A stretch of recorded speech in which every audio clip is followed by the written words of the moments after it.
की बरकत है यार। गैर सुने तो कुरान उनके सीनों पे असर करे।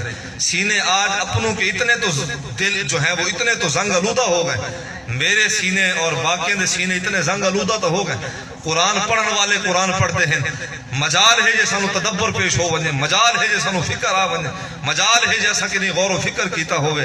तो ये कुरान इंसान की हिदायत के लिए है, ये महज कानून की जो है वो समाज के लिए नहीं है, महज जो है पुराने किस्से कहानियों के बयान का नाम कुरान नहीं है। इंसान की जो है वो इबरत के लिए, इंसान की जो है ज़मीर को बेदार करने के लिए, इंसान का ताल्लुक रब की ज़ात से जोड़ने के लिए इस कलाम को नाज़िल फरमाया गया है। और फिर इरशाद फरमाया कि जो इस कलाम से जुड़ जाता है, आका करीम सल्लल्लाहु अलैहि वसल्लम ने तो यहाँ तक इरशाद फरमाया हदीस मिशकात, फरमाया कि अगर तुम्हारा दिल करे कि तुम अल्लाह से कलाम करो तो फिर नमाज पढ़ने लग जाया करो, तो अगर तुम्हारा दिल आखे कि तुम्हारा रब तो कलाम करे तो कुरान खोल के बैठ गया करो।